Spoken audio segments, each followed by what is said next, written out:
जब भी हम पावर की बात करते हैं तो हम कहते हैं कि ये रेट ऑफ डूइंग वर्क, ठीक है।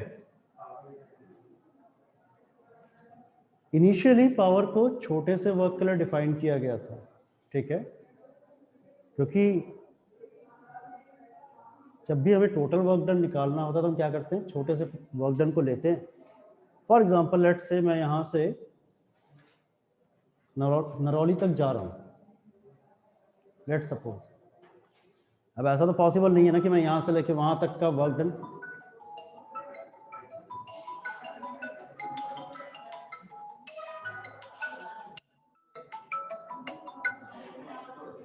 हाँ भाई, हाँ भाई, हाँ मैं क्लास से फ्री होकर बात करता हूँ। मान लीजिए मैं यहाँ से नरौली तक जा रहा हूँ और मुझे टोटल वर्क डन कैलकुलेट करना है। मेरे लिए पॉसिबल नहीं है कि मैं यहाँ से लेकर के पहले पूरा वहाँ तक का वर्क डन कैलकुलेट कर लूँ एक ही टाइम पे, ठीक है ना। तो मैं इस केस में क्या करूँगा, अपनी थोड़ी सी डिस्प्लेसमेंट लूँगा या थोड़ा सा डिस्टेंस ले लूँगा जो मैं मेजर कर सकता हूँ मीटर स्केल से, ठीक है। और फिर मैं small amount of work done निकाल लूँगा, वो किसके इक्वल हो जाएगा, force applied by me in moving some small distance dx, ठीक है ना। यानी कि जो dx डिस्टेंस ट्रेवल करने में जो मैंने फोर्स अप्लाई की वो निकाल दूंगा, ठीक है। एंड उसके बाद नेट वर्क डन क्या हो जाएगा, integration of small work done. Integration कहां से कहां तक करेंगे, फ्रॉम स्टार्टिंग पोजीशन x1 जहां से मैंने शुरू किया टू x2। x2 क्या है, टोटल लेंथ ऑफ पाथ, वही होगा ना। अगर मैं अपने स्टार्टिंग को कहूंगा कि मैंने 0 से शुरू किया है तो x2 क्या हो जाएगा, टोटल पाथ लेंथ हो जाएगी। तो मैंने टोटल वर्क डन कितना किया उसके लिए क्या करूंगा, मैं फोर्स को उस टोटल पाथ लेंथ से इंटीग्रेट कर दूंगा या मल्टीप्लाई कर दूंगा। ये चीज तो समझ में आ रही है। उसी तरीके से मेरी पावर कंजप्शन जो है, अब जब मैंने वर्क डन निकाल लिया टोटल तो मैं पावर भी निकाल सकता हूं। टोटल पावर का भी तरीका यही है। पावर डिफाइंड थी जो dw वर्क किया मैंने उस स्मॉल टाइम dt में, क्योंकि जब मैं मान लीजिए मैं यहाँ से अगर सुजीत सर के पास भी जाता हूँ कितना टाइम लगेगा, हार्डली फ्यू सेकंड्स, 2 या 3 सेकंड्स, ठीक है। तो वो स्मॉल वर्क डन निकाल लिया, स्मॉल पावर निकाल ली मैंने उस स्मॉल वर्क डन से। जब वो स्मॉल पावर आ गई उसको मैं किससे डिनोट करूंगा, dp से, स्मॉल है। तो टोटल पावर क्या हो जाएगा, इंटीग्रेशन ऑफ dp कहां से कहां तक, x1 से x2 तक, वो सिंबल है, ठीक है। तो पावर कहा जाता है it is the rate of doing work, यानी कि आप जिस रेट से वर्क कर रहे हैं वो पावर है। और एक्सप्रेस कैसे किया जाता है, power is equal to dw by dt कर दो या टोटल वर्क अपॉन टाइम कर दो, एक ही बात है ना। क्लियर हो गया, लिख लो पावर में, the rate of doing work is called power.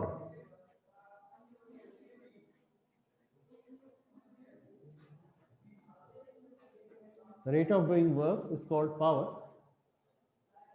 फिर ये सब लिख लो, आगे चलते हैं फिर।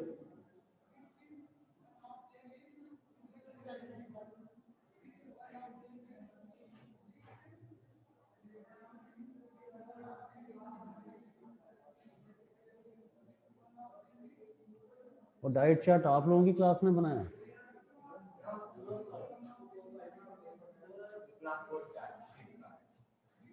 सब ठीक है, क्योंकि बैलेंस की स्पेलिंग जो है वो गलत है।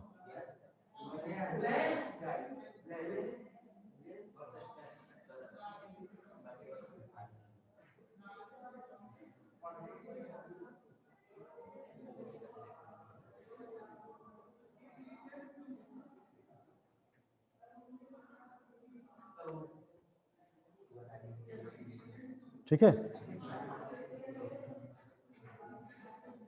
अब एक चीज याद रखना कि वर्क एंड एनर्जी कन्वर्टिबल है। जो आप वर्क डन करते हो बॉडी पे वही तो अपीयर होता है उसकी चेंज इन काइनेटिक एनर्जी में। ये किया था ना मैंने लास्ट टाइम। या उसकी काइनेटिक एनर्जी में अपीयर हो जाता है, या उसकी पोटेंशियल एनर्जी में अपीयर हो जाता है। ठीक है,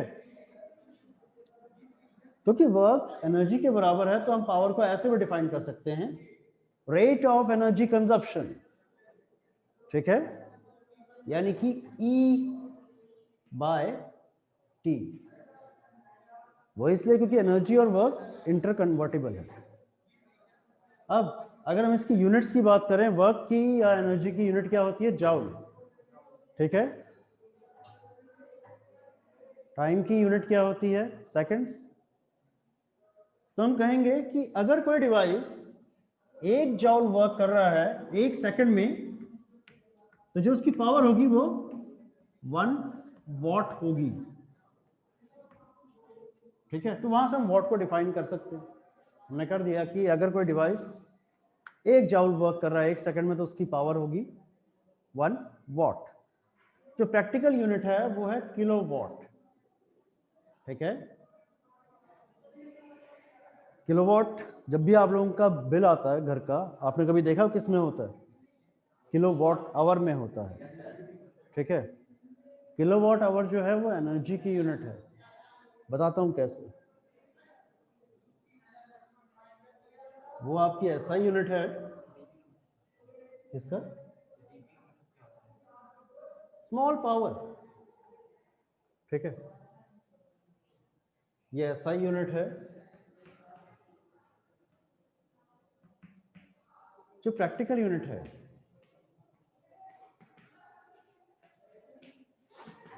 वो होती है 1 किलोवाट, जो इक्वल होता है 1000 वॉट के। एक कॉमन यूनिट है हमारे पास हॉर्स पावर। जो ट्रैक्टर पे नंबर लिखा होता है ना, उसी में उसकी हॉर्स पावर छुपी होती है।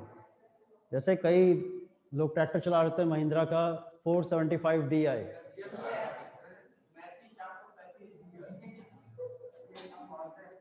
तो वो उसका हॉर्स पावर है 75 हॉर्स पावर का। जो 475 DI है 75 हॉर्स पावर का। वो ट्रैक्टर्स के जो नंबर होते हैं उन्हीं में उसकी हॉर्स पावर छुपी होती है। ठीक है, ट्रैक्टर के बच्चे भी आ गए आजकल, तो उनके पीछे छोटा सा वो लगा होता है, छोटे छोटे ट्रैक्टर होते हैं।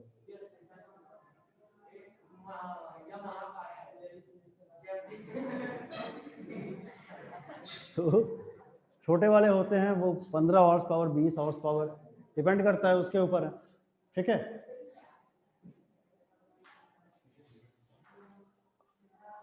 हाँ, एक हॉर्स पावर जो होता है, शायद इसमें दिया होगा, हाँ 746 वॉट्स। 1 हॉर्स पावर WER, जिसे हम 1 HP भी लिखते हैं, वो इक्वल होता है 746 वॉट्स। ठीक है, किलोवाट हो गई। एक और यूनिट है 1 मेगावाट। मेगावाट का मतलब है 10 की पावर 6 वॉट्स, या मैं इसे लिख सकता हूं 1000 किलोवाट जो है वो 1 मेगावाट के बराबर हो जाएगा। क्लियर है? इसे भी नोट कर लीजिए, ये ऐसा यूनिट है, वो प्रैक्टिकल यूनिट्स हैं।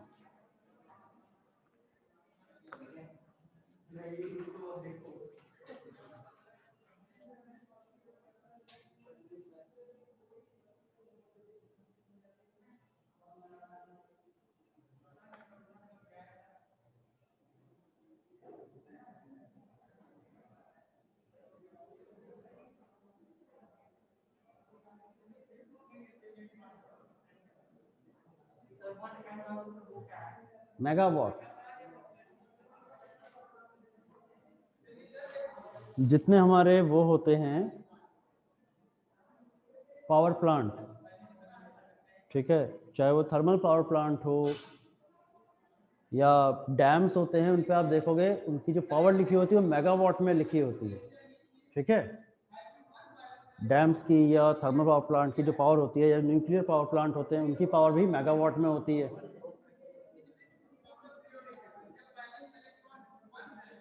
किलोवाट जनरली हमारे घरों में यूज होता है। जैसे हम कहते हैं कि ये जो इमर्शन रॉड है ये 15 किलोवाट की है। इमर्शन रॉड जिससे हम पानी गर्म करते हैं, ठीक है। जो आपकी वॉशिंग मशीन होती है वो 5 किलोवाट से लेके 15 के बीच में होती है। 1 किलोवाट का आपका प्रेस होता है। प्रेस तो सबने देखी होगी, कॉमन है।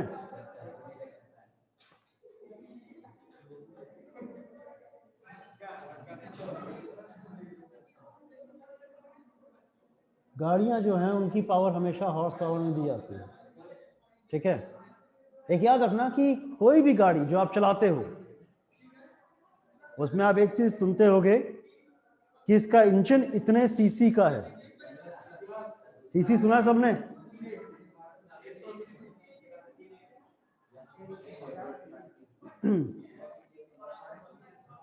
इनोवा देखिए, इनोवा के पीछे लिखा होता है 2.5 या 2.8 या 3.0। 3.0 का मतलब है 3000 सीसी, ठीक है। अब आपको अगर कैलकुलेट करनी है कि उसकी पावर कितनी है तो ये याद रखो 15 सीसी का मतलब होता है 1 हॉर्स पावर, ठीक है। ये याद रखना 15 cc is equal to 1 horsepower, ठीक है। तो हमारे पास अपाचे 150 है ना, वो कितने हॉर्स पावर की हो गई? 10 हॉर्स पावर की। बुलेट 350 सीसी है, 350 से आएगा, ठीक है। कैलकुलेट कर लोगे ना? इस चीज को नोट कर लो कि 15 सीसी 1 हॉर्स पावर का होता है, ठीक है। तो अगर आपको वॉट में भी निकालना हो 1 हॉर्स पावर, क्योंकि 746 वॉट्स का है, तो जितने सीसी हैं उतने हॉर्स पावर निकाल लो उसके अकॉर्डिंग। आपने हॉर्स पावर निकाल ली, उसको मल्टीप्लाई कर दो 746 वॉट से, तो आपके पास उतने वॉट में उसकी पावर आ जाएगी, ठीक है ना। क्वेश्चन लिखो।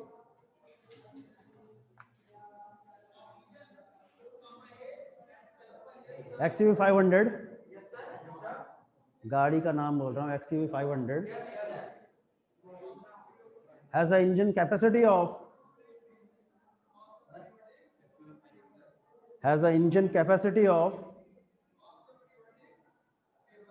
2496 cc। 2496 cc। अरे अभी तो बताया भाई, ठीक है। Calculate its power in, calculate its power in, पहला लिखो हॉर्स पावर,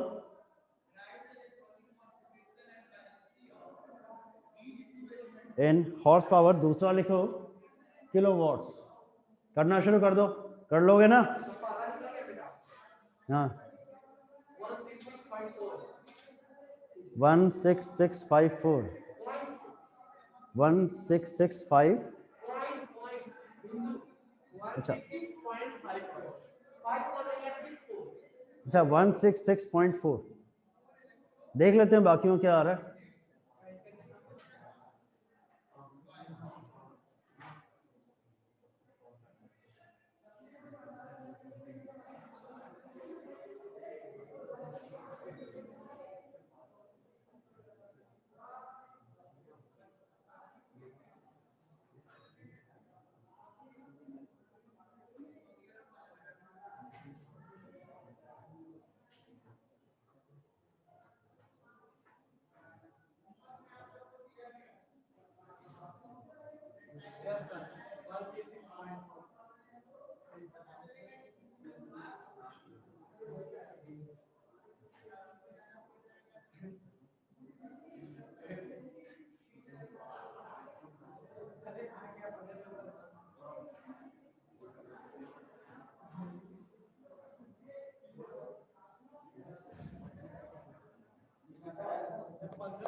यस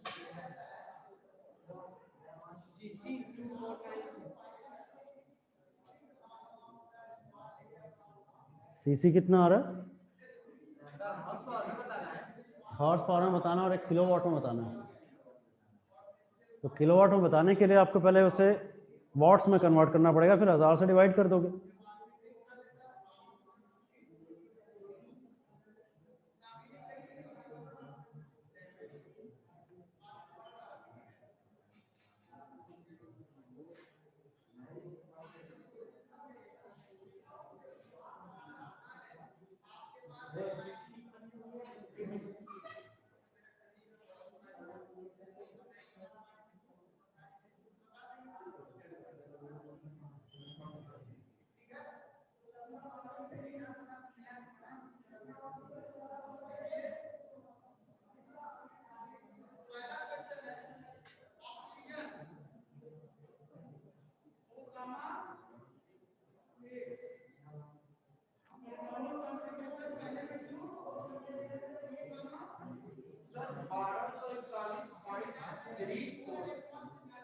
बारह सौ 1241.34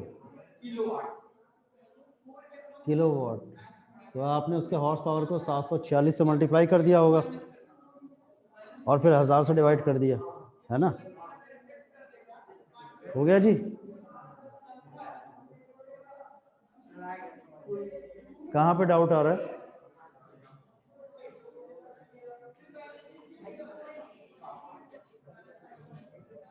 किया ही नहीं। प्रभु चरण कहाँ है आपको? यह समझ में नहीं आया कैसे करना है, समझ में नहीं आया। जो इंजन की सीसी दी हुई है ना, उसको 15 से डिवाइड कर दो। एक horse power 15 CC 1 horse power के बराबर है, तो जितनी सीसी दिया हुआ उसको 15 से डिवाइड करोगे, नंबर ऑफ हॉर्स पावर आ जाएगा। सेकंड वाला तो इनफैक्ट और आसान है। अब देखिए कि जो 1 हॉर्स पावर इतने वॉट के बराबर है, तो जितने हॉर्स पावर आए उसको इतने वॉट से मल्टीप्लाई करके 1000 से डिवाइड कर दो।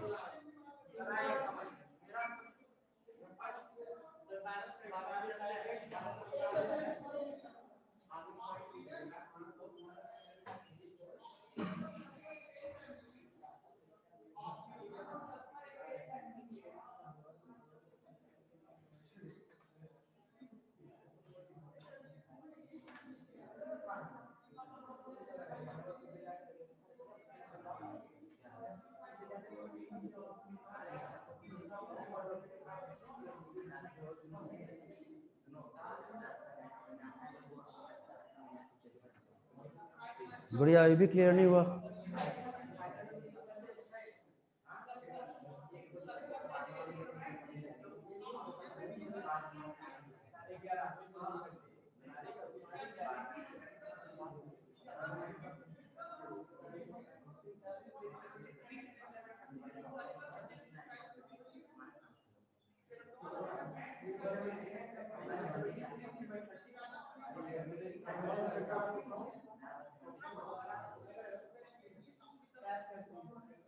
सेकंड बेंच क्लियर हुआ कि नहीं हुआ? सेकंड वाला जो नंबर ऑफ हॉर्स पावर आ गया ना, उसको इससे मल्टीप्लाई कर दोगे तो पावर आ जाएगी वॉट में। जब वॉट से किलोवाट में करना है तो 1000 से डिवाइड कर दो। रब कर दूं?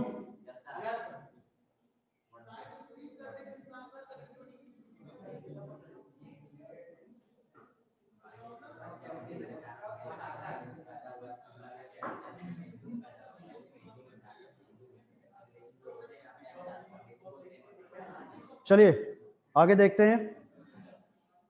नेक्स्ट है हमारे पास, नेक्स्ट हेडिंग है commercial unit of energy. Commercial unit of energy, commercial unit of energy, ठीक है।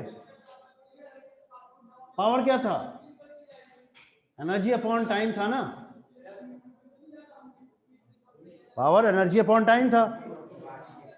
पावर की प्रैक्टिकल यूनिट क्या थी? किलोवाट। जब किलोवाट को टाइम से मल्टीप्लाई कर देंगे तो एनर्जी की यूनिट आ जाएगी। अब एनर्जी की प्रैक्टिकल यूनिट क्या है? आवर। ठीक है ना? हम कभी ये तो नहीं कहते कि भैया सवेरे से या जब रात के 12 बजे के बाद इतने सेकंड्स बीत चुके हैं, कभी नहीं, बात नहीं करते इसकी, आवर्स की बात करते हैं। ठीक है, तो एनर्जी की यूनिट क्या आ गई हमारे पास? Kilowatt hour.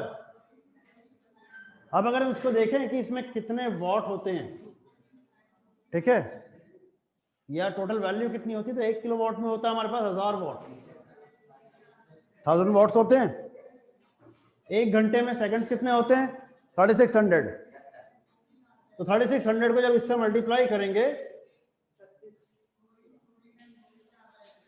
तो हमारे पास एनर्जी की यूनिट बन जाएगी, वो आ जाएगा 3.6 इंटू 10⁻⁶ वॉट सेकेंड, यानी कि 1 किलोवाट आवर। 1 किलोवाट आवर जो होता है वो इसके बराबर होता है। ठीक है,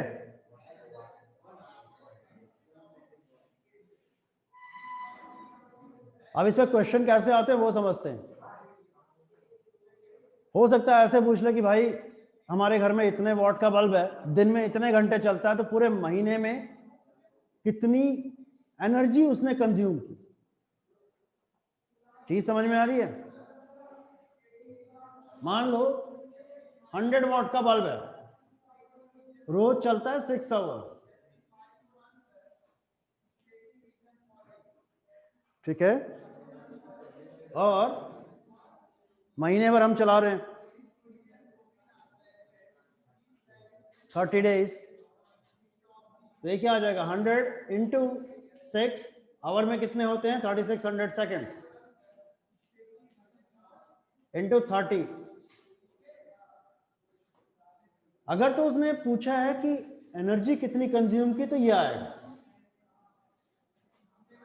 ठीक है, वॉट सेकेंड। अगर उसने पूछा कि किलोवाट आवर कितने कंज्यूम हुए, ई इसके बराबर है, और ई इक्वल होगा 100 into 6 into 3600 into 30 divide by 36000000। ये आ गया हमारे पास किलोवाट आवर। ठीक है, इसकी वैल्यू डाल दी मैंने, तो देखो 2 जीरो से ये 2 जीरो कट गया। ठीक है, इन 2 जीरो से ये 2 जीरो कट गए, इस जीरो से ये जीरो कट गया, 36 से 36 कट गया, 6 3 जा 18 किलोवाट आवर। तो हमारे उस बल्ब ने इतने किलोवाट आवर एनर्जी कंज्यूम की। क्लियर हो गया? चलिए,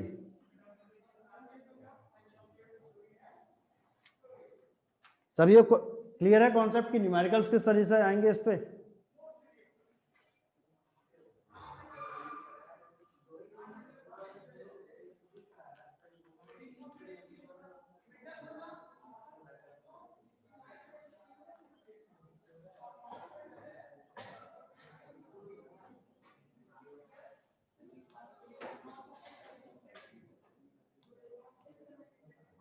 उसके बाद हमारे पास टॉपिक आता है ट्रांसफॉर्मेशन ऑफ एनर्जी, जिसमें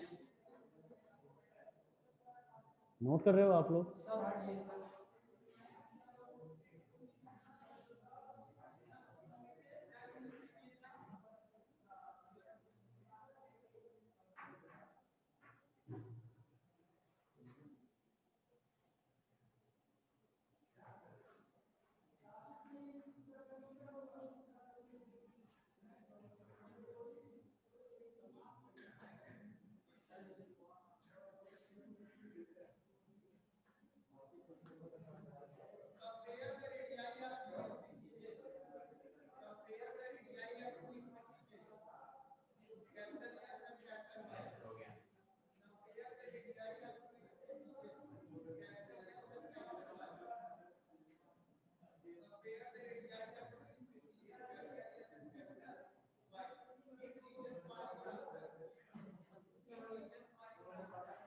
चलिए नेक्स्ट टॉपिक है हमारे पास transformation of energy.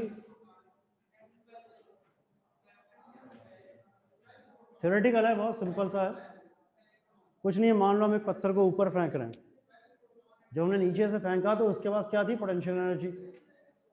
Top most point पे, सॉरी नीचे से ऊपर जब फेंका तो उसके पास थी काइनेटिक एनर्जी।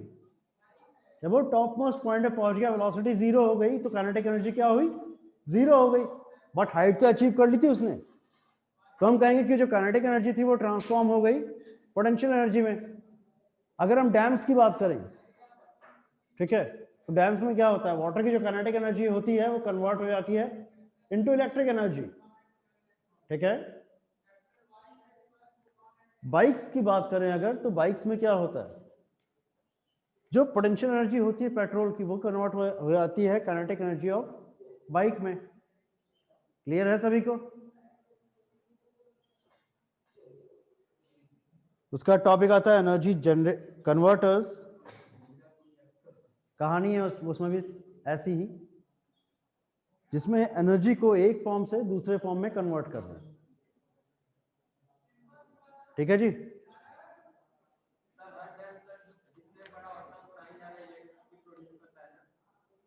हाँ, कैपेसिटी ज्यादा हो जाती है ना उसकी।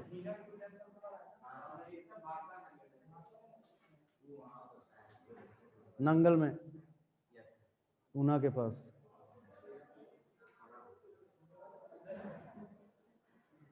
चलिए नेक्स्ट हमारे पास law of conservation of energy. Law of conservation of energy ये कहता है कि energy can neither be created not destroyed, यानी कि एनर्जी को ना तो क्रिएट किया जा सकता है ना ही डिस्ट्रॉय किया जा सकता है अंडर फिजिकल कंडीशंस। साथ में ये भी है। अब मैंने ये चीज क्यों बोली अंडर फिजिकल कंडीशंस? अगर मैं बात करूं न्यूक्लियर पावर प्लांट की, उसमें एक न्यूक्लियस टूटती है तो कई मेगावाट एनर्जी निकलती है, ठीक है ना, तो वहां पे एनर्जी क्रिएट हो रही है, ठीक है। इसीलिए मैंने वो टर्म यूज की कि under physical conditions energy can neither be created not destroyed, बस उसको एक फॉर्म से दूसरे फॉर्म में कन्वर्ट कर सकते हैं, ठीक है। लिख लो,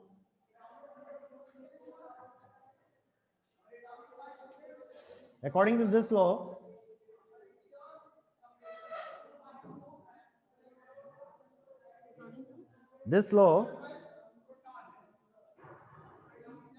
energy can neither be created nor destroyed, energy can neither be created nor destroyed under physical conditions, be created nor destroyed under physical condition। लिख लिया? उसके आगे लिखो, it can merely be transformed from one form to another।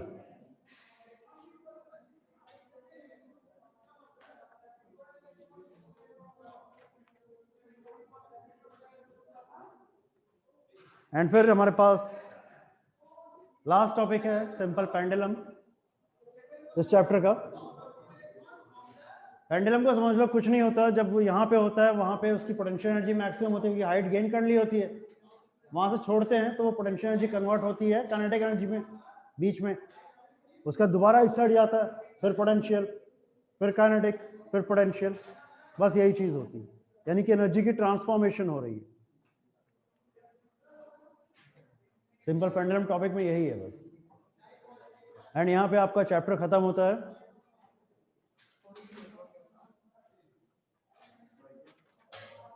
कल हम wave से शुरू करेंगे, वेव से यानी कि साउंड, ठीक है।